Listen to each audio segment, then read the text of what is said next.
The air in the Flathead County Courthouse Annex was stale thick with the smell of old paper-damp wool coats and the faint, bitter aroma of lukewarm coffee.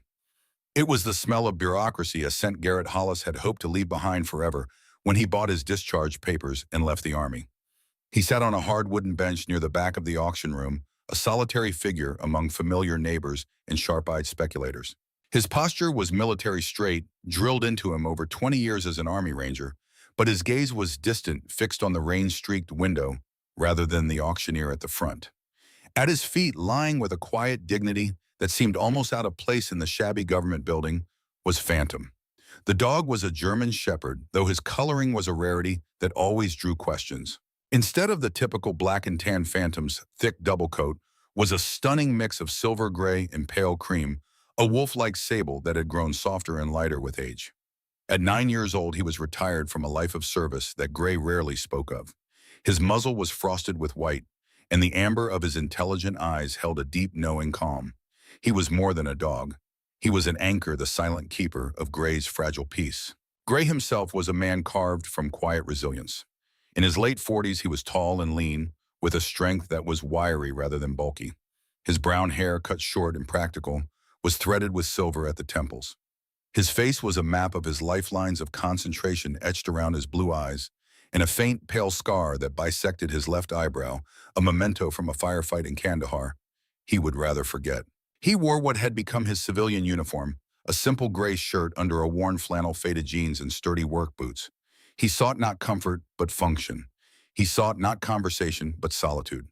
The auctioneer, a portly man with a droning voice, moved through the list of foreclosed properties with practiced monotony. A pickup truck, a set of tools, a small bungalow on the edge of town. For each item, hands shot up in brief competitive dances that Gray ignored. He was waiting for one thing, a ghost on the county ledger that he had discovered 3 weeks ago while scrolling through public records in the library. All right, next up, the auctioneer sighed, adjusting his glasses. We have parcel 7B, known locally as the Old Carver Place. A subtle shift occurred in the room. It was not a sound, but a feeling, a collective intake of breath, a sudden stillness. The low hum of whispered conversations ceased entirely. The auctioneer cleared his throat, his voice now completely devoid of enthusiasm. Property consists of 160 acres. A single cabin condition listed as poor. One well status unknown. This property is sold as is, where is. It comes to the county by way of tax delinquency. 15 years of unpaid property taxes. 15 years. The number hung in the stale air like an accusation. It was an eternity for a piece of land to sit in limbo, unwanted and untouched. Gray felt the stares of the other attendees pivot from the auctioneer to him, the only stranger in the room. They knew why he was here. He had asked about the parcel at the county clerk's office last week, and in a town this size, the word traveled faster than wildfire. We'll open the bidding at $500, the auctioneer said, his tone suggesting he did not expect to get even that. Gray raised his hand, a calm, steady gesture. 500, saw him. The auctioneer's eyes found him immediately. I have 500 from the gentleman in the back. Do I hear 600? Silence. It was a profound, heavy silence, unlike the competitive pauses from the earlier lots. Phantom lifted his head slightly, his ears twitching as he sensed the change in the room's emotional atmosphere. Gray rested a hand on his dog's broad head, the familiar feel of thick fur, a comfort against the strange hostility radiating from the crowd. He looked around the room. Farmers in worn overalls and land speculators in crisp shirts stared back at him, their expressions a strange cocktail of pity and fear. No one looked envious. No one looked angry that they might be losing a bargain. They looked at him as if he were a man walking willingly toward a cliff's edge. Going once, the auctioneer called out, his voice rushing to finish the inevitable. Going twice. Gray held the gaze of a rancher in the front row, a man whose weathered face spoke of decades working Montana land. The rancher gave a barely perceptible shake of his head, a final silent warning. Sold. The gavel came down with a crack that echoed like a gunshot in the silent room. To the gentleman in the back for $500. As Gray walked to the front to sign the papers and hand over the cash he had withdrawn that morning, the room broke into a low murmur.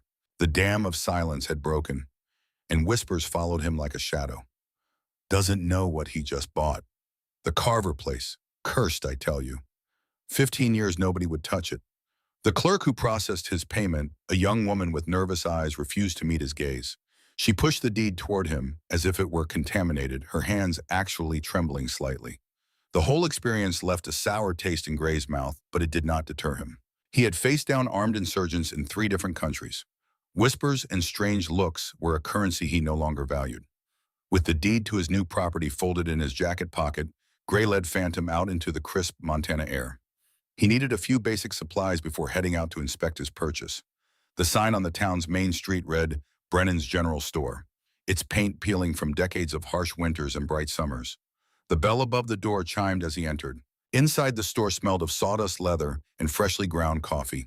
An elderly man stood behind the counter, his face a landscape of wrinkles, his eyes a sharp pale blue that seemed to look right through Gray. He was the only other person in the store. Afternoon, the man said, his voice gravelly but not unfriendly. What can I get for you? Gray pulled a short list from his pocket. Just need a few things. A good padlock, some lamp oil coffee, and a new axe handle if you have one. As the proprietor gathered the items, he studied Gray with open curiosity. When he spoke again, his voice had dropped to something more serious. You're the fellow who just bought the Carver place, aren't you? News traveled fast in a town this size. I am, Gray said simply. The old man whose name tag identified him as Virgil Brennan leaned against the counter. Son, I hope you don't mind an old man's meddling, but you should know what you've walked into. Gray paused, his hand hovering over a bag of coffee beans. He had expected this. I'm listening. Brennan's pale eyes grew distant as if looking into the past. That land belonged to a journalist, Nathaniel Carver. Sharp fellow moved here from Boston about 16 years ago, always asking questions, poking his nose into things. Then one day, October of 2011, he just vanished. His truck was still at the cabin, his belongings untouched, but he was gone. The old man wiped the already spotless counter with a cloth. Because he had no family here, the property got tangled up in all sorts of legal nonsense with the county. Tax bills piled up. For over a decade, it was a mess nobody could touch. Funny thing, though, GeoCorp Mining, the big outfit that runs half the operations in this valley, they tried to get their hands on it a few times through some fancy legal tricks. But they never could. County laws are strict. If it's a tax foreclosure, it has to go to public auction. No exceptions. Brennan set down the cloth and looked directly at Gray. So it just sat there and folks started talking. They say it's haunted, that Carver's ghost still walks the woods looking for justice. They say the land is just plain unlucky. That's why nobody bid against you today. They don't see a bargain, son. They see a whole lot of trouble. Gray listened patiently, absorbing every word. He paid for his items, his movements calm and deliberate. Before he left, Brennan reached under the counter and pulled out something small, pressing it into Gray's hand. Found this in the cabin about 15 years back before the county sealed it up, Brennan said. Figured it should go back to whoever ended up with the place. Gray looked down. It was a Zippo lighter, old and scratched, but still solid. Engraved on its side were initials NC and JA, and below that, Pulitzer 2005. I appreciate the warning, sir, Gray said, his voice sincere. I truly do. He turned and walked out of the store, Phantom trotting silently by his side. The bell chimed his departure. Out on the street, the afternoon sun was breaking through the clouds, painting the distant mountains in shades of gold. Gray looked down the long, empty road that would eventually lead him to his new home. Haunted, cursed, tangled up with a missing journalist and a powerful corporation. For another man, it might have been a reason to turn back. For Gray, a man who had come to Montana seeking nothing but quiet, after losing everything that mattered, it felt strangely like he was finally heading in the right direction. He had bought more than land. He had bought a mystery, and perhaps without knowing it yet, a purpose. The drive out of town was a steady unwinding of civilization. Gray's old pickup truck, its engine a familiar rumble, left the paved streets behind. The road turned to gravel, then devolved into a dirt track that was little more than 2 deep ruts carved into the earth. The vast Montana landscape opened up around them, a breathtaking panorama of rolling hills, giving way to the jagged blue shadows of distant mountains. Phantom sat in the passenger seat, his head held high, his nose twitching as he cataloged the new world of sense rushing through the half-open window. He was a perfect traveler, calm and observant, his presence a silent conversation that filled the cab of the truck. They found the turnoff for the property marked only by 2 rotting fence posts, the wire between them long since rusted away. The entrance looked like a simple product of neglect, but as Gray carefully navigated the overgrown path, his eyes, trained to see things out of place, began to notice inconsistencies. The fence was down, suggesting an open invitation. Yet a massive fallen pine log lay across the trail, forcing a sharp and difficult turn. It was weathered and old, but its position seemed too perfect, too convenient a barrier. 100 yards later, a thicket of thorny bushes crowded the path on one side, forcing the truck dangerously close to a deep ditch. It felt less like random wilderness and more like a deliberately constructed obstacle course designed to discourage casual visitors. After another 10 minutes of careful driving, the trail opened into a small clearing, and there it stood, the cabin. It was smaller than Gray had imagined, built of thick, dark logs chinked with what was now crumbling gray mortar. A wide porch sagged on one side, and the windows were dark, opaque squares of grime. The stone chimney that rose from the steep roof was coated in moss and lichen. It looked weary, a forgotten relic surrendering to the slow, relentless siege of nature. Gray killed the engine, and the sudden silence was immense, broken only by the whisper of wind through the tall pines that surrounded the clearing. He and Phantom stepped out of the truck. The air was clean and sharp-scented with pine needles and damp earth. "Well, old friend," Gray said softly, his voice the first human sound to touch this place in likely 15 years. "This is it. Home." Phantom gave a low woof in response, his tail giving a slow, steady wag.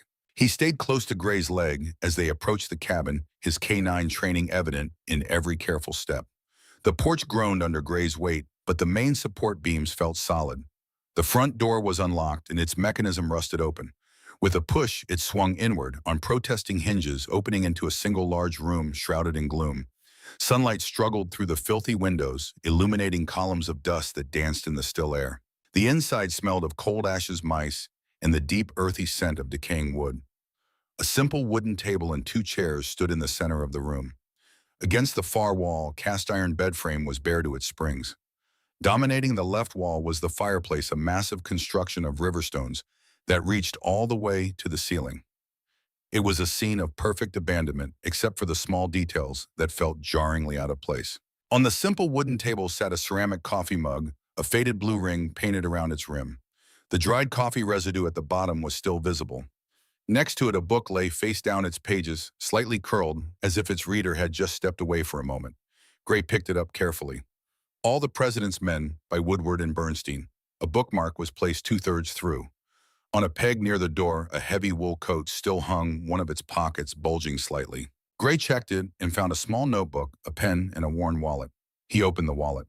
The driver's license inside showed a man in his mid-30s with dark hair and intense eyes. Nathaniel Marcus Carver, issued 2010. These were the relics of a life interrupted. A man does not flee in a hurry and leave his coat behind in the middle of a Montana autumn. A man does not vanish forever and leave his book waiting to be finished, his coffee mug on the table, his wallet in his pocket. Gray ran a hand over the dusty table, a profound sense of melancholy settling over him. He was not just in an empty house. He was in a place still holding the echo of a person, a crime scene frozen in time. While Gray was lost in thought, Phantom began to act strangely. The dog had been conducting his own quiet inspection of the cabin, sniffing at the corners and the cold bed frame with calm curiosity. But now he stood frozen in the middle of the room, his entire body rigid. His attention was fixed solely on the stone fireplace. A low whine, a sound of deep unease, rumbled in his chest. His ears were flat against his skull, and the fur along his spine bristled slightly. This was not fear. This was alert. This was detection. "What is it, boy?" Gray asked, his voice low. Phantom ignored him. He took a few stiff steps closer to the hearth, his nose working frantically, sniffing at the gaps between the large flat stones that formed its base. He did not bark or show aggression. This was something different, something deeper. It was a canine sixth sense screaming that something was fundamentally wrong with that part of the room. Gray had seen Phantom like this only a handful of times before, all of them in war zones. Once before an IED buried under a dirt road outside Kandahar. Once before a cache of weapons hidden beneath a false floor in Mosul. Each time, Phantom's unease had preceded the discovery of something dangerous and hidden. Gray knelt beside his dog, placing a calming hand on his back. Phantom's muscles were tense, coiled like springs. Gray had learned long ago to trust this dog's instincts more than he trusted his own eyes. He looked at the fireplace, seeing nothing but cold stone and old soot. But Phantom saw or sensed something more. As the afternoon sun began to dip below the mountains, painting the sky in shades of orange and purple, Gray stood on the sagging front porch, the new padlock secured on the door. He had decided to sleep in the truck for the first night until he could properly air the place out and assess its condition in better light. He leaned against a post, the pieces of the puzzle clicking into place in his mind. the auction where locals had treated the property deed like a death warrant. The stories Brennan had told him a carefully curated legend of haunting and bad luck. The subtle, almost professional obstacles on the trail designed to make access just difficult enough to discourage visitors. And now, Phantom's unwavering, anxious focus on the hearth. It was all too deliberate. This was not a place haunted by a ghost. This was a place being guarded by a story. The rumors, the isolation, the neglect, it was all a wall, a form of camouflage built over years to keep people away to ensure no one ever looked too closely. Nathaniel Carver had not just vanished, he had left something behind. Something important enough that for 15 years, someone had orchestrated an elaborate deception to keep it hidden. And now that deception had been breached by a $500 bid and a man who had nothing left to lose. Phantom came to sit at his feet, pressing against his leg. He looked up at Gray, his amber eyes seeming to hold the weight of the cabin's secrets. He was still unsettled, but his place was here with his person, wherever that led. Gray looked out at the vast, darkening wilderness.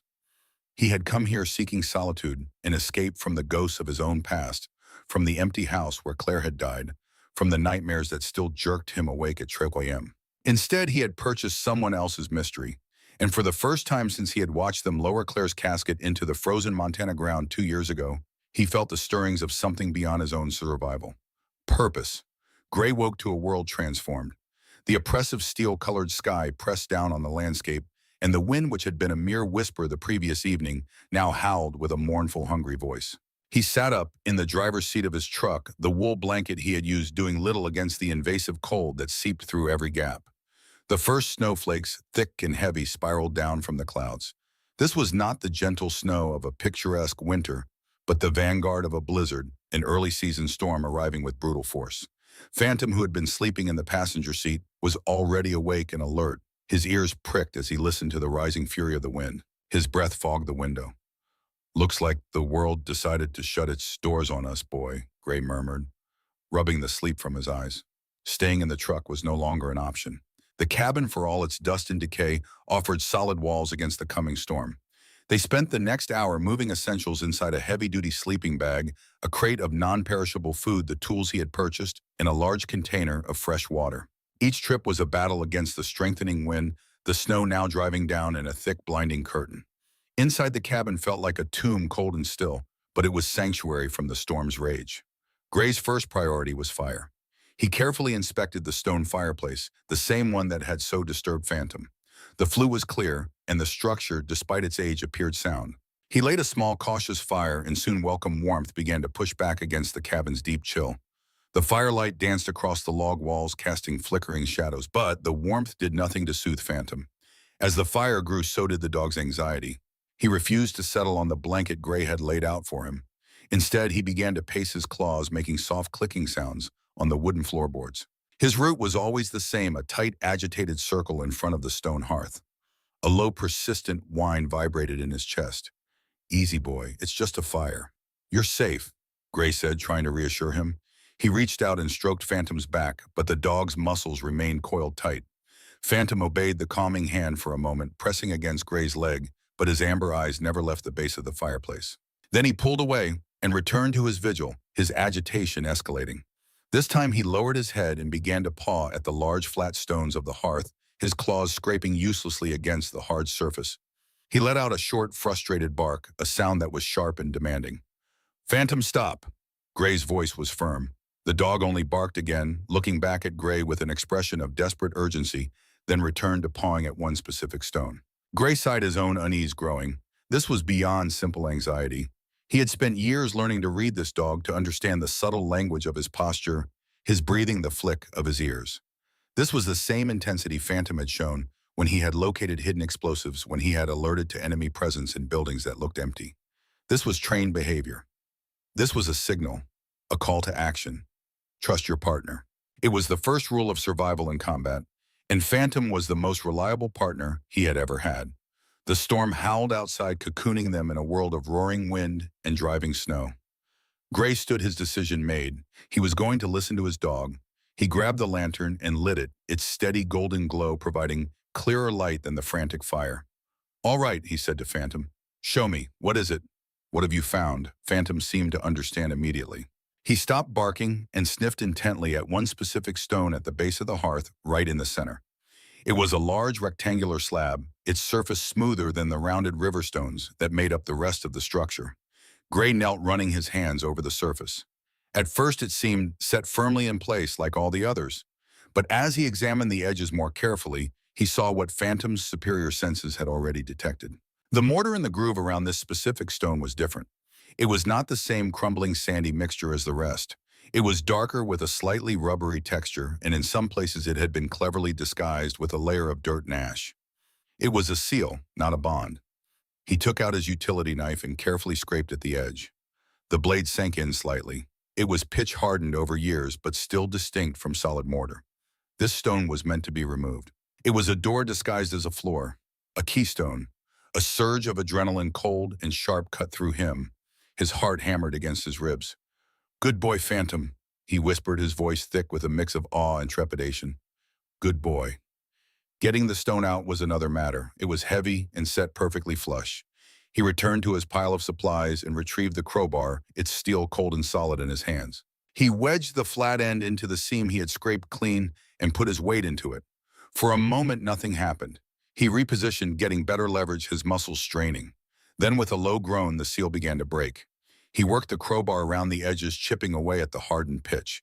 Finally, with a loud scraping screech that set his teeth on edge, one side of the stone lifted a few inches. He dropped the crowbar and gripped the edge with his fingers, pulling with all his strength. The slab was immensely heavy, but it moved, sliding out of its place and onto the wooden floor with a heavy thud that shook the cabin. Phantom fell silent. His pacing ceased. He stood beside Gray, peering down into the dark rectangular hole that had been revealed. Gray held the lantern over the opening. Below was not earth, but a small man-made cavity about 4 feet deep and lined with stone. It was a cleverly constructed hiding place, a secret cellar, and nestled at the bottom, resting on dry ground, were two objects.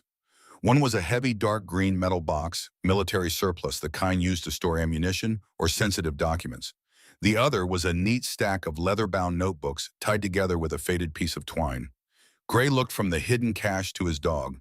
Phantom was now calm, his tail giving a slow, satisfied wag. The source of his frantic alert had finally been answered. The mission was complete. Gray took a deep breath, the cold air filling his lungs, and carefully lowered himself into the darkness to retrieve what Nathaniel Carver had died to hide. The storm was a living thing now, a feral beast throwing itself against the thin log walls of the cabin. Gray had hauled the metal box and the stack of notebooks up from the cellar and placed them carefully on the wooden table. He slid the heavy stone slab most of the way back into place, leaving just enough gap to retrieve it again later, if needed. Phantom stayed close, his earlier anxiety replaced by watchful calm now that the secret was uncovered. The dog settled by the fire, though his ears remained alert, constantly swiveling toward the sounds of the storm. Gray poured himself a mug of black coffee from the percolator he had set on the edge of the hearth. The bitter aroma was a small comfort against the cabin's chill. Then he sat at the table and opened the first notebook. The leather was soft with age, the pages filled with neat, dense handwriting. The first entry was dated March 2010. "Arrived in Montana today. The land here is beautiful in a way Boston never was. Raw, honest. Maybe that's what I need after years of chasing lies in newsrooms. A place where the truth is written in stone and sky, not political spin." Gray turned the pages carefully. The early entries were observations of the natural world, musings about a simpler life. But the tone shifted quickly. By June 2010, Carver was documenting his investigation into geocorp mining, detailing questionable land acquisition practices and rumors of environmental shortcuts. Then the entries turned personal and darker. July 15th, 2010. A county inspector arrived today unannounced. Claimed there was a complaint about my septic system. There was no complaint on file. He issued me a fine anyway, $500 for a violation he couldn't specify.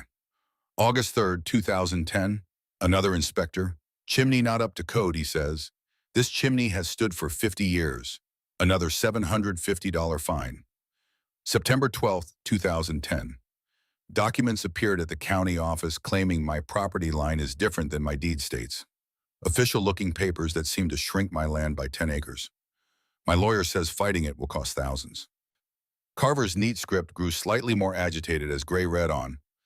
October 1st, 2010. "They are trying to bleed me dry to bury me in fines and legal paperwork. This is not random harassment. It is coordinated. It is a campaign to force me off my own land. They want this place, but not enough to pay for it honestly. They want me to abandon it under a mountain of debt and violations. It is quieter, cleaner, but I will not break. I will not give them the satisfaction. Gray read for what felt like hours, his respect for the dead journalist growing with every page. Carver had been a fighter. He had seen the web being woven around him and refused to be trapped. The notebooks were not just a diary. They were a meticulous record, a case file built with the precision of an investigative reporter who knew he was documenting something important. Then came the entry that made Gray's blood run cold. October 20th, 2011. Julian came to see me tonight. He was crying. Julian Ashford, my best friend since journalism school. The man who was my partner when we won the Pulitzer in 2005 stood in my cabin and begged me to stop the investigation. He said, "They will kill me if I don't." I asked him who they are. He wouldn't say. He just kept crying and saying, "I don't understand what I'm up against." But I do understand, Julian. I understand that you chose money over friendship, over truth. I told him to leave. I don't think I'll see him again. The final entry was dated October 23rd, 2011. I'm sending copies of everything to 3 different locations tomorrow. If something happens to me, the truth will still get out. But I'm also hiding the originals here in the place Julian helped me build when he visited 2 years ago. The hearth. He never knew what it was really for. If this is my last entry, whoever finds this, please finish what I started. The water in this valley is poisoned. Thousands of people are drinking it every day. They deserve to know. Gray closed the notebook, his hands shaking slightly. He looked at the green military box. With a sense of dread, he opened it. Inside was precisely what Carver had described. Laboratory reports from an independent facility in Bozeman, dated throughout 2010 and early 2011. Gray scanned the columns of numbers, his throat tightening. Arsenic 450 parts per billion. EPA safe limit 10 parts per billion. Lead 320 parts per billion. EPA safe limit 15 parts per billion. Industrial solvents, heavy metals, chemical compounds he did not recognize, but whose toxicity levels were marked in red. Beneath the reports were dozens of small glass vials, each filled with dark, oily liquid and sealed with wax stoppers. Tiny handwritten labels bore dates and coordinates. There were also small canvas bags filled with soil samples, all meticulously labeled. At the very bottom was a large, rolled-up topographical map of Flathead County. Gray spread it out on the table, weighting the corners with his coffee mug and the lantern. All across the map, Carver had circled specific locations in red ink. They were not random. They followed a clear pattern clustering around remote creeks, high mountain springs, and marshlands, the sources of water that fed the entire valley. Each red circle corresponded to a vial, a soil sample, a laboratory report. It was a comprehensive and damning chart of systematic poisoning. Gray's eyes moved across the map, following the watershed, the way water flowed down from the mountains through the valleys. And then his finger stopped. One of the red circles sat at coordinates he recognized instantly. 48.342, 1 degrees north, 114.2, 876 degrees west. His hand began to shake. That was the location of the small ranch house he and Claire had bought in 2022, the place where they had tried to build a new life after he left the service. The place where Claire had lived for 2 years before the cancer took her. The vial corresponding to those coordinates was labeled Spring Creek Source, June 2010, arsenic 450 parts per billion. Gray stood abruptly, the chair scraping against the floor. Phantom rose immediately, alert to the sudden change in his person's emotional state. "Claire," Gray whispered, his voice breaking. "Oh God, Claire." The room seemed to tilt. He gripped the edge of the table, his vision blurring. The pieces fell into place with horrible clarity. Claire's diagnosis in fall 2023, hepatocellular carcinoma. Aggressive. No risk factors. No family history. The doctors had called it an environmental mystery. Not a mystery. Murder. She had been drinking poisoned water for 2 years, showering in it, cooking with it, and it had killed her slowly and invisibly, while Gray had held her hand and wondered why God would take someone so good, so young, so full of life. Because men like Julian Ashford and the Geocorp board had decided that proper waste disposal was too expensive, that cutting corners was worth more than human lives, that a few deaths scattered across years could be hidden, dismissed as bad luck or genetic misfortune. Gray's grief, which he had carefully controlled for 2 years, threatened to overwhelm him. But it was transforming, alchemizing into something harder, colder. Not just grief now, but rage, purpose. He gathered himself, breathing slowly the way his therapist had taught him. Phantom pressed against his leg, a solid warm presence. "We're going to finish this," Gray said to the dog, to the empty cabin, to the memory of Nathaniel Carver and Claire. "We're going to make sure everyone knows." But he was so absorbed in the evidence in the revelation that he did not hear the approaching vehicle until it was very close. Phantom did. A low growl like the rumble of distant thunder vibrated from the dog's chest. He rose from his spot by the fire, every muscle tensed, his gaze fixed on the cabin door.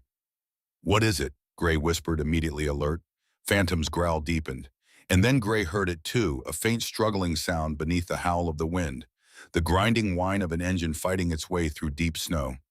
No one should be out in this storm. No one came this far down a forgotten trail during a blizzard for a friendly visit. Quickly, Gray gathered the notebooks and the metal box and stored them back in the hidden cellar, sliding the heavy stone slab most of the way into place. He kicked some dirt and ash over the seam to disguise it. By the time he stood up, the sound of the engine was much closer. It stopped directly in front of the cabin. Gray moved to the grimy window, rubbing a small circle clean with his sleeve. A heavy-duty county-issued SUV, its emergency lights off, sat idling in the swirling snow. A large figure emerged from the driver's side. A moment later, a heavy fist pounded on the door. Gray took a steadying breath, schooling his features into a neutral expression. He placed a hand on Phantom's head, a silent command for the dog to remain quiet but ready. Phantom obeyed, the growl subsiding into tense, watchful silence. Gray unbolted the door and opened it a few inches. The man standing on his porch was large and imposing, broad-shouldered, and thick-set in his sheriff's department winter coat. He was perhaps in his mid-50s, his face weathered and ruddy from the cold, with a thick mustache that hid his upper lip. But his eyes, small and dark, were what held Gray's attention. They were cold, flat, and devoid of warmth, scanning the inside of the cabin over Gray's shoulder with professional assessment. "Afternoon," the man said, his voice a gravelly baritone that seemed overly loud. "Quite a storm we're having. I'm Sheriff Stanton. My dispatcher mentioned the deed on this place finally went through. Figured I'd check to make sure the new owner hadn't gotten himself into trouble." The excuse was transparent. "In the area?" Gray asked, his tone level. "This is a long way from any other area, Sheriff." Stanton gave a dismissive shrug. "Just doing my job, making sure folks are safe." "You must be Garrett Hollis. Mind if I come in for a second? Get out of this wind?" It was not a request. Gray opened the door wider, and Stanton stepped inside, bringing a blast of cold air with him. He stomped the snow from his boots, his eyes continuously sweeping the room, taking in the meager fire, the sleeping bag, the sparse supplies. Phantom stood his ground near the fireplace, a silent statue of distrust. His body was rigid, his head low, his eyes never leaving the sheriff. The fur along his spine was raised. "That's quite a dog you've got there," Stanton commented, giving Phantom a wide berth as he moved toward the fire to warm his hands. "Military, retired K-9, Gray replied evenly. "He's a good judge of character." Stanton's eyes narrowed for a fraction of a second, just long enough for Gray to notice. He turned from the fire, rubbing his hands together. "So finding everything all right out here, place is in pretty rough shape.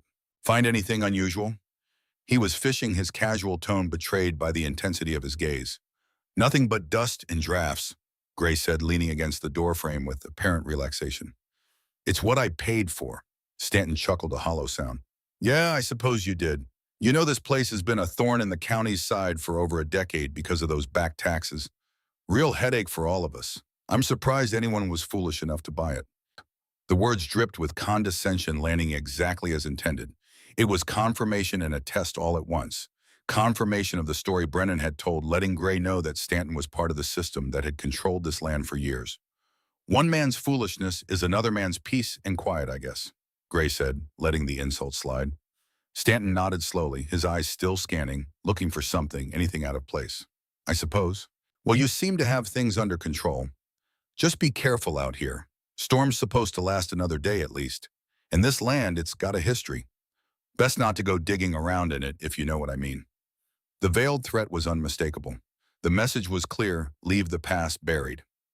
"I'll keep that in mind, Sheriff," Gray said. "Thanks for checking in." Stanton gave a curt nod and let himself out. Gray bolted the door behind him and watched through the window as the SUV's taillights vanished into the white maelstrom. The sheriff had not come to check on him. He had come to assess to see if Gray was a threat, to deliver a warning. A sudden urgent feeling seized Gray, pure instinct honed by years of combat. He looked at the fire, then at his truck barely visible through the thick snowfall. Acting on that instinct, he pulled on his heaviest coat and boots and plunged back out into the storm. The wind tore at him and the snow was already halfway up to his knees. He fought his way to the truck, his boots sinking deep with every step. He circled the vehicle, brushing the thick layer of snow off each tire. The front two were fine. The rear passenger side was fine. Then he got to the driver's side rear tire. There, nestled in the thick tread of the sidewall, was a deep, clean slice. It was not a tear from a rock or a puncture from a nail. It was a cut, a deliberate stab made with a sharp, thin blade placed perfectly to cause a slow but irreversible leak. Gray stood motionless in the howling wind, the snow whipping around him, the cold forgotten. The sheriff's visit had not just been an assessment, it had been a delivery. The punctured tire was a message clearer than any spoken words. You are not welcome here. You are isolated, and we can reach you whenever we want. This is your first and only warning. Gray looked back at the cabin, at the warm glow of firelight, through the grimy windows, at the smoke rising from the chimney into the storm. Inside that cabin was evidence that could destroy careers, send people to prison, expose a conspiracy that had lasted 15 years and cost countless lives, including Claire's. The silence after Sheriff Stanton's departure was heavier than the snow piling up outside. The punctured tire was not just a warning, it was a declaration. They knew he was here, and they had drawn a line in the snow marking him as an intruder in their secret world. Gray knew then that he could not afford to be ignorant. He needed to understand exactly what Nathaniel Carver had died to protect, and he needed to get that information to someone who could use it, someone beyond GeoCorp's reach. Part 2. The storm, the morning after Stanton's visit, arrived with deceptive calm. The blizzard had passed temporarily, leaving the world wrapped in pristine white silence. Gray stood on the cabin's porch, his breath forming clouds in the frigid air, his mind not on the beauty of the Montana wilderness, but trapped in the past, in Carver's meticulous handwriting, in clinical laboratory numbers that spoke of poison. But it was one detail that had kept him awake until dawn, one detail that transformed this from an abstract investigation into something deeply painfully personal. He pulled out the topographical map again, spreading it across the porch railing. His finger traced the red circles marking contamination sites. There, the coordinates that matched his and Claire's ranch house, 48.342, 1 degrees north, 114.2876 degrees west. The memory came unbidden, as vivid as if it were happening now, summer 2022.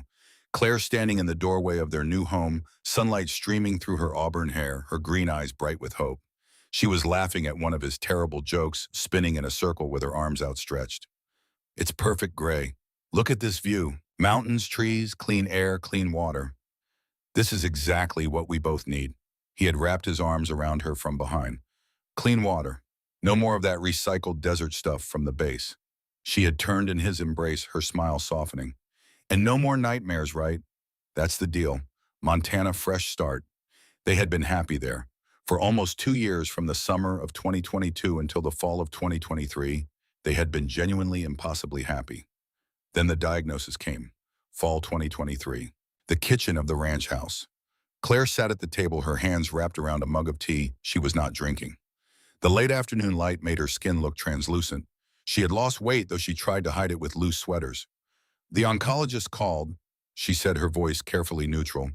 The latest scans showed progression. It's in the lymph nodes now. Gray had been cooking dinner, but his hands stilled. What does that mean? What's the treatment? It means we're past treatment, sweetheart. Her voice cracked. Dr. Morrison is recommending hospice.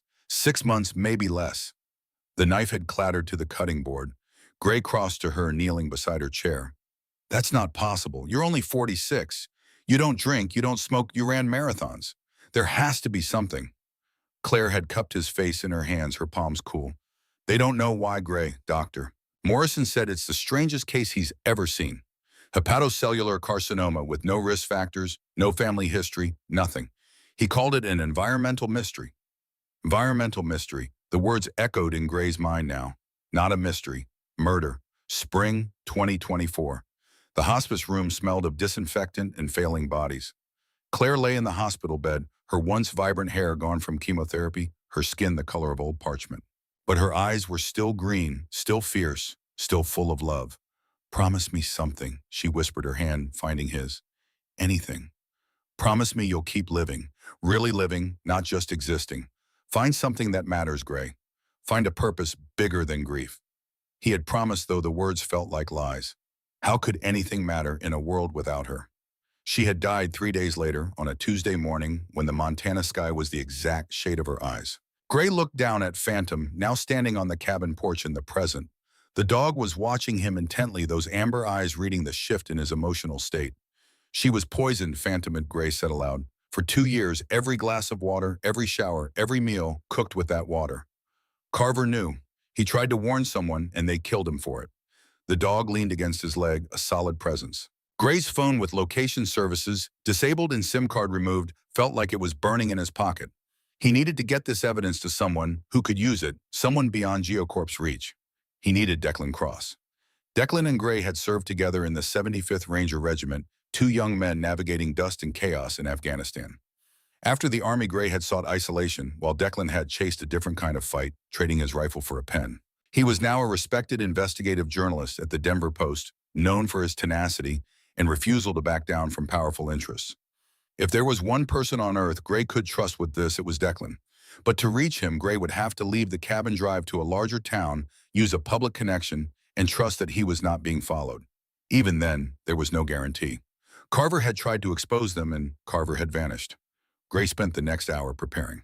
He selected the most damning documents: 3 laboratory reports showing toxic levels 50 times the legal limit, a copy of the topographical map with contamination sites marked, and 5 pages from Carver's journal, naming names including Julian Ashford, Sheriff Stanton, and Montana State Senator Peter Coleman.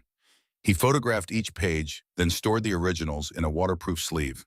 The green ammo box went back into the cellar beneath the hearth. If something happened to him, at least the full record would survive. By mid-morning, Gray and Phantom were in the truck heading toward Kalispell. The drive required every bit of counter-surveillance training. He took a circuitous route, doubling back twice, stopping at a deserted logging road to wait and watch for 15 minutes, checking mirrors constantly. No one followed, or if they did, they were better than he was. Kalispell was large enough to offer anonymity, small enough that a stranger would be noticed if he stayed too long. Gray parked 3 blocks from the public library. He left Phantom in the truck with windows cracked and doors locked, a decision that made his chest tighten. But bringing a large German Shepherd into a library would draw unwanted attention. "Stay," he commanded, his hand on Phantom's head. "I'll be back in 20 minutes. Guard." Phantom's acknowledgement was a single short bark, then silence. The library was warm and quiet. Gray found a computer terminal in the back corner with a clear view of the entrance. He logged into an encrypted email service and began uploading files. The process took 12 agonizing minutes. Every few seconds, Gray's eyes flicked to the entrance, to the windows, to other patrons. No one paid him attention. When the files were finally attached, he typed, "December attached is evidence of systematic environmental poisoning in Flathead County, Montana, dating back to 2010. GeoCorp Mining has been dumping industrial waste into groundwater sources. Journalist Nathaniel Carver documented this and disappeared in 2011. I believe he was murdered. My wife Claire died of liver cancer in 2024. She lived at coordinates 48.342, 1 degrees north, 114.2876 degrees west from 2022 to 2024. Carver's map shows this location was contaminated in 2010. If you do not receive a call from me before 600 hours on February 27th, 2026, deliver this evidence to the FBI field office in Salt Lake City. Do not trust local law enforcement. Sheriff Stanton is compromised.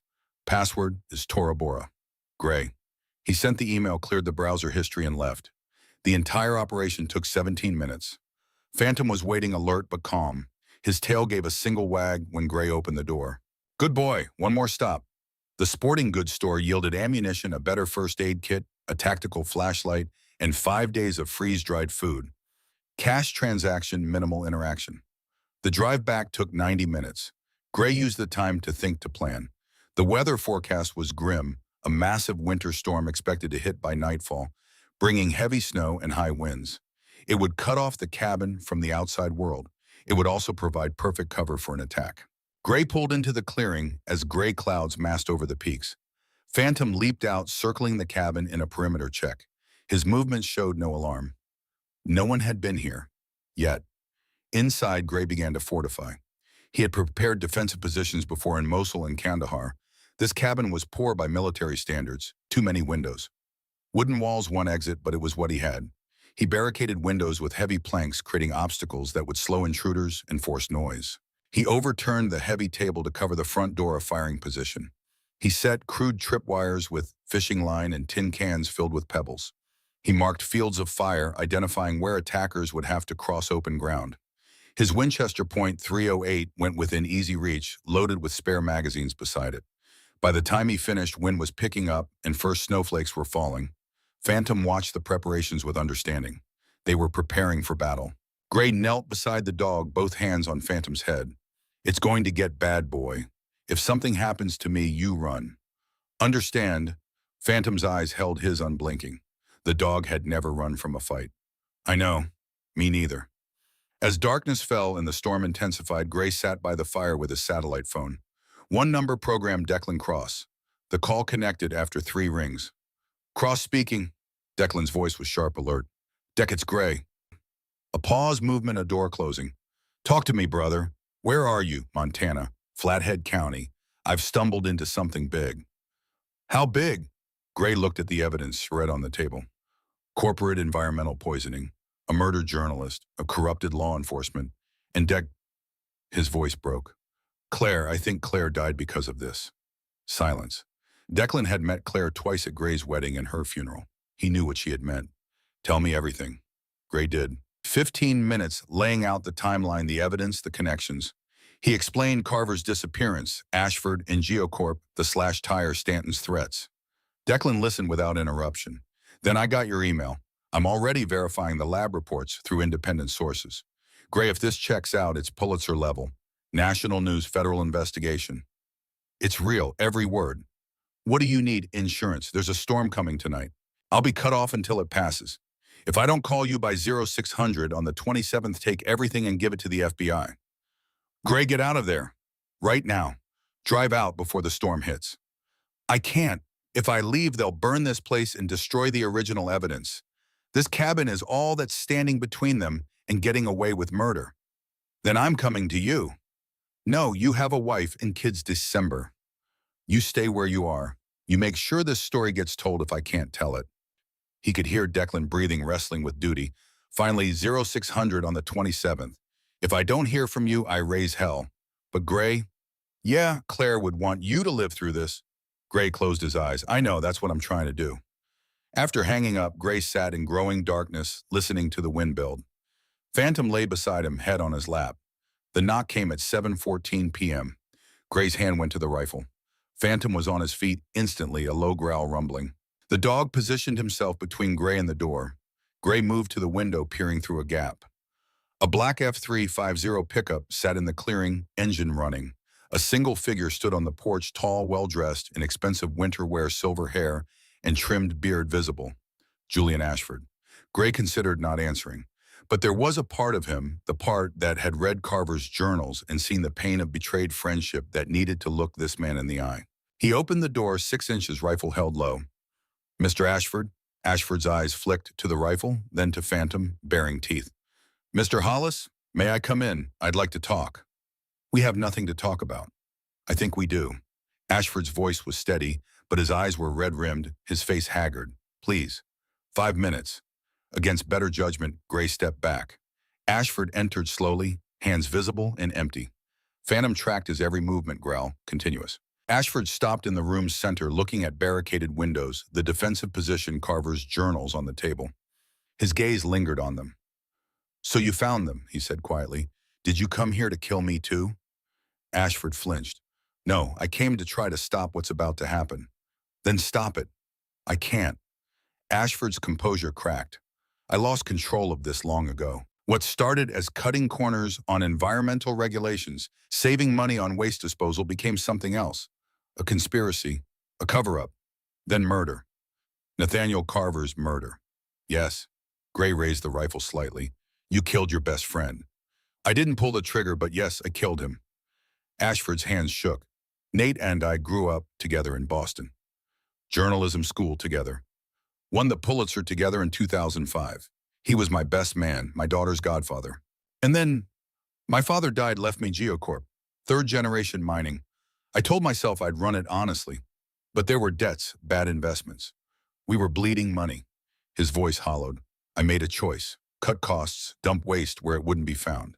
Bribe officials. become exactly what Nate and I used to expose. So when Carver found out, he came to me first. Before authorities, before his investigation officially started, he came to my house, begged me to fix it voluntarily. Said if I did, he'd help me. Ashford's eyes were wet. I told him I would. I looked my best friend in the eye and lied. And when he didn't stop, the board panicked. Investors panicked. They sent people to convince him. When that didn't work, he trailed off. They killed him where, I don't know, I swear I wasn't there. They didn't tell me. I came back from Denver and Nate was gone. They told me it was handled. And you didn't ask. No, I didn't ask. I took the coward's way. His voice broke. I've lived with that for 15 years. Every night, I see his face. Why are you telling me this? Ashford met his eyes. Because I'm offering you the same deal I offered Nate. $50,000 cash for this property and everything on it. Walk away, forget what you found and live. And if I say no, then in the next few hours, men with guns will come. They won't be gentle. They'll do what they did to Nate. This place will burn and no one will ever know. Gray's finger moved to the safety. Get out. Mr. Hollis, please. Get out. Gray's voice was deadly calm. You don't get to salve your conscience by warning me. You made your choice 15 years ago. Now I'm making mine. Ashford stood frozen, then moved to the door. He paused at the threshold. I truly am sorry. It's worth nothing. Nate Carver deserved better than you. Claire deserved better than to die from your poison. And you deserve everything that's coming. Ashford left. Gray watched the F-350 vanish into swirling white. The moment it disappeared, Phantom's demeanor shifted. Ears snapped forward, body rigid. He moved to the rear window, whining urgently. Gray grabbed his flashlight, pulled aside a board. He clicked the light on briefly, then off. In that flash, he saw them. Two figures, maybe three, moving through the tree line 50 yards out. Dark winter camouflage. Rifles. Professional. Military grade. They were not waiting for Ashford's report. They were already in position. Gray let the board fall. His hands moved efficiently, checking rifle positioning magazines, moving to defensive position. Phantom stayed at the rear window sentry, his growl a continuous vibration. The wind howled, the storm reaching full fury. Visibility outside near zero. Perfect conditions for assault. But they had not accounted for Phantom. Gray knelt beside the dog. Good boy, you tell me when they're coming, I'll handle the rest. The attack came at 11:47 p.m. Phantom's bark shattered the quiet, sharp and urgent. Gray moved to firing position, rifle shouldered, breathing controlled. A sound cut through wind-breaking glass. Not a window. Outside near the woodpile. A Molotov cocktail. Another crack from the cabin side. Another from the back. They were not trying to breach. They were trying to burn him out. Stanton's voice distorted by megaphone and wind boomed. Ashford says if we can't get it, burn it all down. Smoke began filtering in. Gray heard flames crackling on walls. He looked at Phantom. The dog watched him, waiting for command, trusting. Gray made his decision. Phantom, with me. We go together. He moved to the front door, kicked aside the barricade, raised his rifle. Phantom positioned at his left side, the tactical position practiced 1,000 times. Gray's hand went to the door handle. Outside, 5 men with guns waited in snow and fire. Gray threw open the door and stepped into hell. Part 3, The Reckoning. The world beyond the door was chaos incarnate. Snow drove horizontally, thick as smoke lit orange by flames consuming the cabin's western wall. Heat hit Gray's face even as wind tried to freeze it. 5 figures emerged from the white curtain. Gray fired. The Winchester kicked. The leftmost figure dropped, clutching his legs, screaming. Gray did not aim to kill.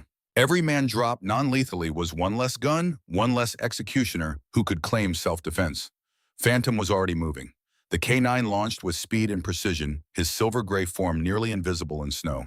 His target was Sheriff Stanton, recognizable by his bulk and county parka. Stanton saw the dog coming, swung his shotgun, but too slow. Phantom hit him low, 85 pounds of muscle, driving into knees. Stanton went down hard, shotgun flying. Before he could recover, Phantom's jaws clamped onto his right forearm, the trained bite and hold. Stanton's scream was high, terrified. Get it off me. Gray had no time to appreciate justice. Muzzle flashes erupted from his right. He dove behind the porch railing as splinters exploded. The remaining 3 had spread out Woodpile Gray's truck, a pine tree. These were not amateurs. Fire was disciplined, controlled burst designed to pin while maneuvering. Professional. Military trained. Gray identified the leader behind the pine directing others with hand signals visible in firelight. Tall, moving with economy that spoke of special operations. Cade Wolf. Gray fired twice at the woodpile, forcing that shooter down, then rolled left behind the stone chimney. The only solid cover, and it would not last. The cabin was burning in earnest flames, climbing toward the roof, heat becoming unbearable. Minutes before structure collapse. A bullet struck chimney 6 inches from his head, spraying chips. Gray returned fire, punching through the truck's door. A grunt of pain. Movement left. Phantom had released Stanton, circling back to Graylow, using smoke and snow as cover. The sheriff knelt, cradling his mangled arm, shotgun forgotten. "Phantom cover," Gray shouted. The dog understood positioning to watch Gray's blindside, amber eyes scanning. Wolf's voice cut through storm calm and professional. "Hollis, you're outgunned and out of time. That cabin's coming down in 2 minutes. Walk out, hands up. Maybe you live." Gray did not respond. He assessed. Stanton out. One shooter hit and leg crawling to tree line. That left Wolf and one other behind the truck. 2 against 1, plus Phantom. Bad odds. But Gray had faced worse. He reached into his pocket, pulled out the Zippo Brennan had given him. Carver's and Ashford's initials. He looked at it 1 second, thinking of the journalist who died exposing corruption of Claire, who died from it. Then he lit it and tossed it onto kerosene-soaked firewood beside the porch. The explosion was instantaneous, massive. The entire woodpile became inferno, cutting line of fire from the truck, illuminating the battlefield. Gray saw the remaining shooter behind the truck, young, maybe 25, wild eyes. Gray put a bullet into the truck's engine block. Steam hissed. Last chance, drop weapons and walk away. The young shooter looked at Wolf, at burning cabin, at Gray. He made his choice, threw down his rifle, and ran, vanishing into storm. That left Wolf. The former Delta operator stepped from behind the pine, rifle slung, hands visible and empty, perhaps 40 scarred, face-cold eyes of a man who had killed and would again. "Gutsy move with the fire," Wolf said. "You have training." "Ranger term." "Does it matter?" "Professional courtesy." "I'd rather not kill another operator." His hand moved slowly to his belt, unbuckling, letting his sidearm drop.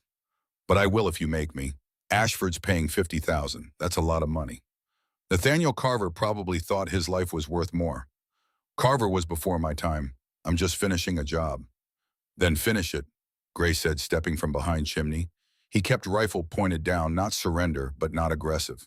"But you should know in 6 hours everything Carver documented goes to the FBI. Whether I'm alive doesn't change that." Wolf's eyes narrowed. "You're bluffing." "Am I?" "Check your employer. He's over there watching. Ask him." Wolf glanced left.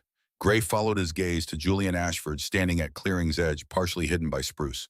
The CEO's face was visible in firelight, a broken man, no weapon, just standing watching his sins burn.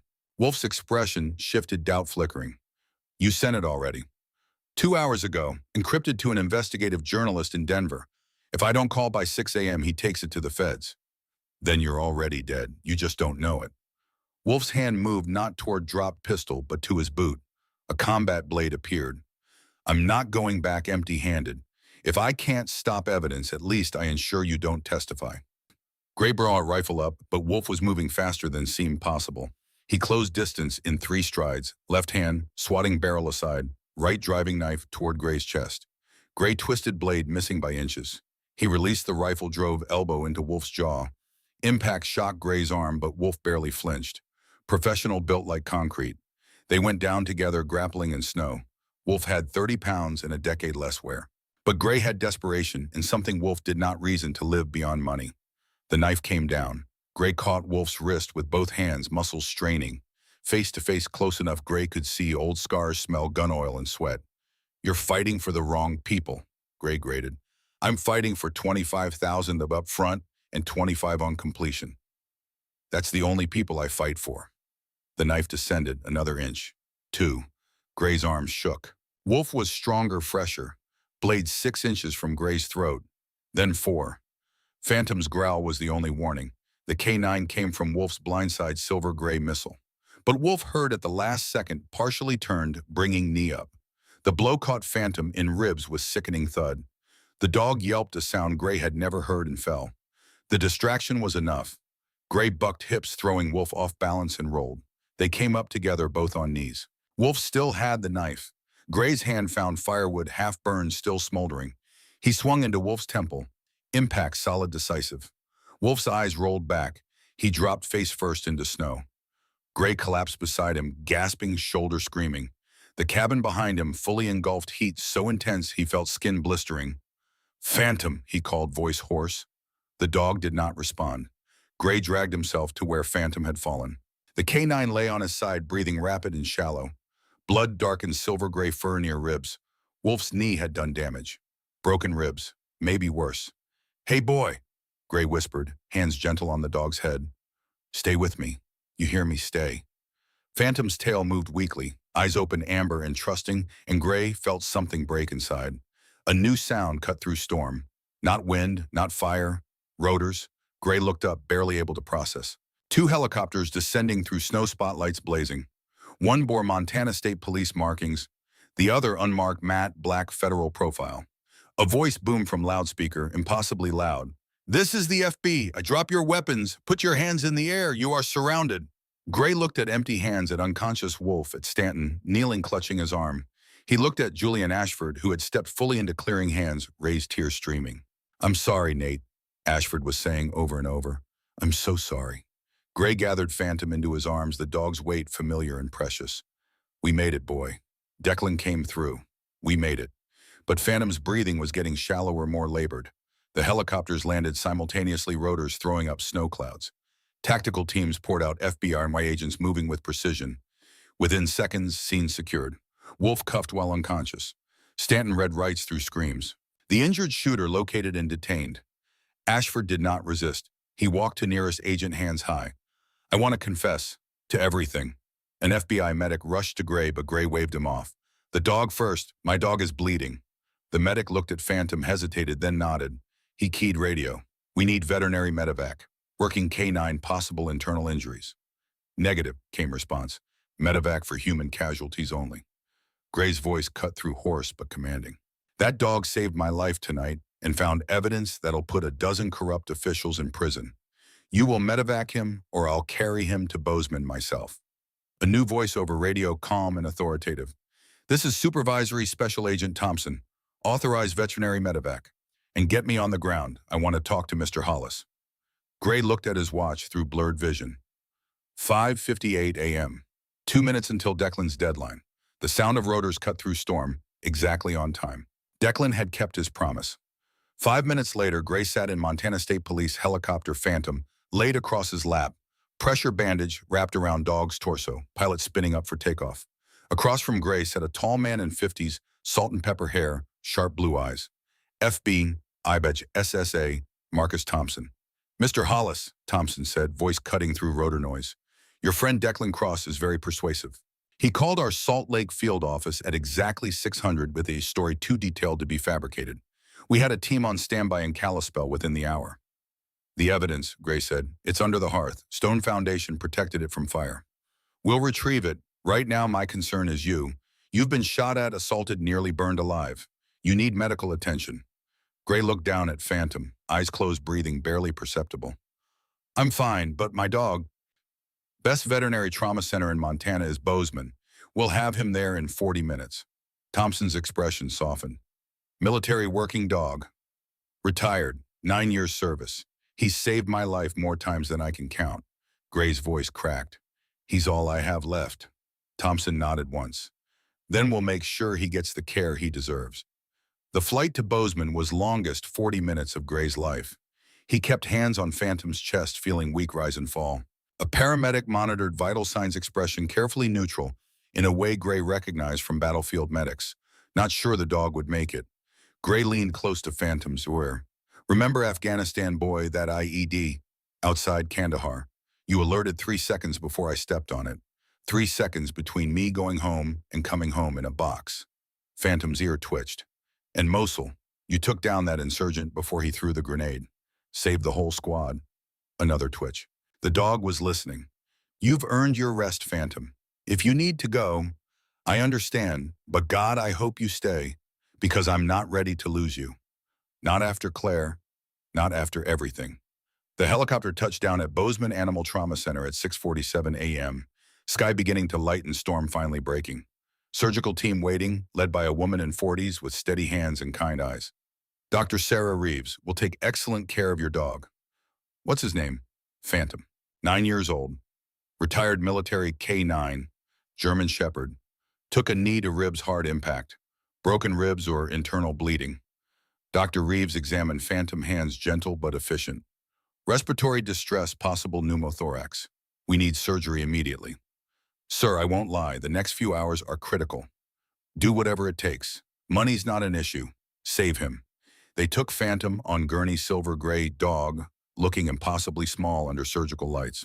Gray tried to follow, but a nurse stopped gently. You can wait in the family area. We'll update you. Gray wanted to argue, but recognized futility. He let the nurse guide him to a small waiting room with uncomfortable chairs and old magazines. Thompson followed. Mr. Hollis, I need your statement while events are fresh. Are you up for that? Gray nodded. Not up for it, but understood necessity. For 2 hours, he told Thompson everything. Started with auction warnings from townsfolk seller discovery. Detailed every journal entry he could remember, every piece of evidence. Described Ashford's visit, Stanton's harassment, the siege. Thompson recorded it all, occasionally asking clarifying questions. When Gray finished, the agent sat back, expression grim. This is going to be big. Carver's evidence documents environmental crimes affecting thousands. With Ashford's confession, we have conspiracy to cover it up. Everyone involved is going to prison. You have my word. What about Carver's body? Will you look? Already have teams searching Geocorp mining sites. If he's out there, we'll find him and bring him home. Thompson paused. Your wife, Claire, you said she died of liver cancer in 2024? Yes. And you lived in contamination zone from 2022 to 2024. Gray nodded, not trusting voice. We'll exhume records, get independent toxicology. If her death was caused by contaminated water, that's negligent homicide minimum. Possibly second-degree murder, given knowledge of contamination. Will it bring her back? No, Thompson said quietly, but it will give her justice. A surgeon emerged, still in scrubs, mask pulled down. Dr. Reeves, expression carefully controlled, and Gray's heart stopped. Mr. Hollis, Phantom's out of surgery. It was touch and go. He had pneumothorax, collapsed lung, 2 broken ribs. We reinflated the lung, stabilized ribs, gave transfusions. Next 24 hours, critical, but she allowed a small smile. He's a fighter. Vitals stabilizing. Gray felt knees go weak. Can I see him? Recovery room, still under anesthesia, but yes. They led Gray to small recovery room. Phantom lay on surgical table surrounded by monitors and IV lines. Chest heavily bandaged, oxygen mask over muzzle, but chest rising and falling with mechanical regularity. Gray pulled chair close, took Phantom's paw. Pads rough, scarred from years of hard work. You did it, boy. You made it. As if in response, Phantom's tail moved. Once barely a twitch, but there. Gray's vision blurred with tears he had held back for hours, for days, for 2 years since Claire died. Good boy, he whispered, voice breaking. That's my good boy. You're going to be okay. We're both going to be okay. For the first time since the cabin burned, since Ashford's visit, since the night Claire told him she was dying, Gray allowed himself to cry. Not from grief this time, but relief, gratitude, overwhelming realization he was not alone. He still had Phantom, and Phantom still had him. Thompson appeared in the doorway. Mr. Hollis, there's someone here to see you. Gray turned. Standing behind the agent was a man in early 40s, red hair graying at temples, build of someone who had spent time in service. Jeans, flannel shirt, Denver Post credential around neck. Deck, Gray said, voice breaking. Declan crossed room in 3 strides, pulled Gray into crushing hug. You stubborn son of a bitch. I told you to get out. I couldn't. I know.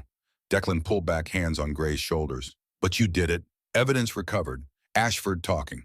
Stanton Wolf, the whole network going down. Gray, you did it. Carver did it. I just finished his work. Claire would be proud of you. The words hit like a blow. Gray sat hard in chair, hands still holding Phantom's paw. She told me to find a purpose, right before she died. Made me promise.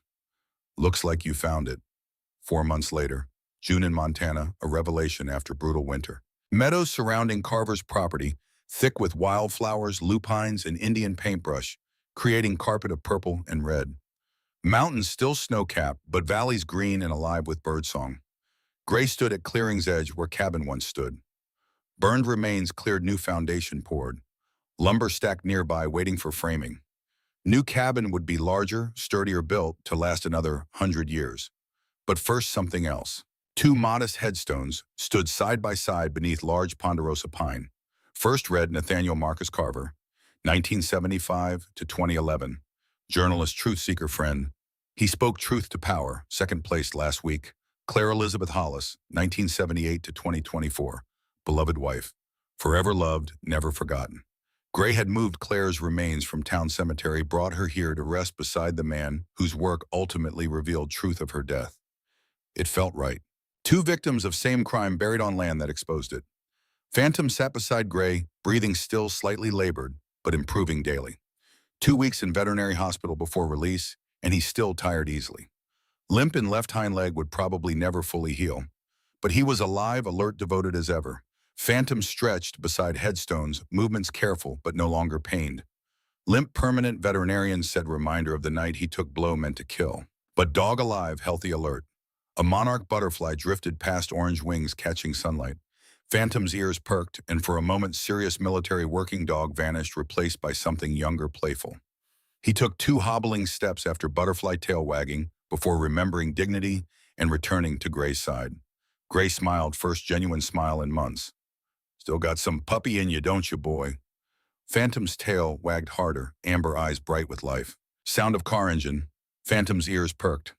Rental sedan navigated newly cleared roads, stopping near Gray's truck. Declan emerged, followed by woman in 30s carrying professional video camera. Gray, hope you don't mind, but I brought company. This is Rebecca Morse from National Geographic. Gray shook her hand. Mr. Cross mentioned you might be interested in documenting this story. Interested is an understatement, Rebecca said, eyes taking in Meadow Headstones Foundation. This is one of most important environmental justice cases in decades. Public has a right to know. Then I'll tell you, but on one condition. This isn't my story, it's Nathaniel Carver's. Everything I did to finish what he started. Rebecca smiled. That's exactly the angle we want. They spent next hour walking property. Gray showed where old cabins stood, where cellar beneath hearth hid secrets for 15 years. Pointed out location where siege took place, where Phantom fought Stanton, where Wolf nearly killed him. Declan added context from his investigation. Evidence Gray preserved led to 47 indictments. Julian Ashford pleaded guilty to conspiracy, environmental crimes, obstruction, serving 20 years federal. Sheriff Stanton got 15. Senator Coleman resigned awaiting trial. What about contamination, Rebecca asked. Has it been cleaned? EPA declared entire watershed Superfund site, Declan said. Cleanup will take years, cost hundreds of millions, but it's happening. Geocorp's assets ceased to pay. More importantly, Gray added, people living in contamination zones relocated, provided clean water. No one else is going to die like Claire did. Rebecca's camera operator filmed throughout. Now Rebecca turned to Gray. Can I ask something personal? Go ahead. You bought this land for $500 seeking isolation. Could have walked away any time. Why didn't you? Gray looked at headstones, at Phantom sitting faithfully beside him, at foundation of new cabin. Because my wife spent last 2 years of her life asking why she was dying. And I didn't have answer. Finding that answer, making sure no one else has to ask that question, gave me reason to keep going. Claire told me to find a purpose. This is it. And what happens now? Now I rebuild. This cabin, this land, is going to become Nathaniel Carver Memorial Foundation, resource center for communities dealing with environmental contamination, for investigative journalists needing safe place to work, for anyone fighting the same fight Carver fought. Declan grinned. You didn't mention that on the phone. New idea, still working out details. But Carver left this place to whoever would continue his work. Best way to honor that is make sure his work never stops. They talked another hour, Rebecca asking questions, camera capturing everything. When they finally left, promising to return for follow-ups, Gray and Phantom were alone with graves and growing foundation. Gray knelt between headstones, one hand on each. I kept my promises. To you, Claire, to find a purpose. And to you, Nate, to finish what you started. Phantom lay beside him, head on Gray's knee. FBI found Carver's remains last month, buried in an abandoned mine shaft 50 miles from here. DNA confirmed. He's getting proper burial, full honors. Society of Professional Journalists talking about posthumous medal. Breeze moved through meadow carrying scent of wildflowers and pine. And Claire toxicology came back. Arsenic levels in your hair, samples 15 times normal. D. A. Adding negligent homicide charges against Ashford and Geocorp board. Won't bring you back, but at least truth is out. Phantom whined softly, sensing Gray's emotion. I miss you both. Carver, I never knew you, but I feel like I did after reading your words. You were brave, braver than I ever was. And Claire, you were best thing that ever happened to me. I'm going to make sure this place becomes something good, something that helps people. That's how I'm going to honor you both. He stood brushing dirt from knees, sunsetting painting mountains gold and crimson. Phantom stood with him tail giving slow steady wag. Come on, boy, let's go home.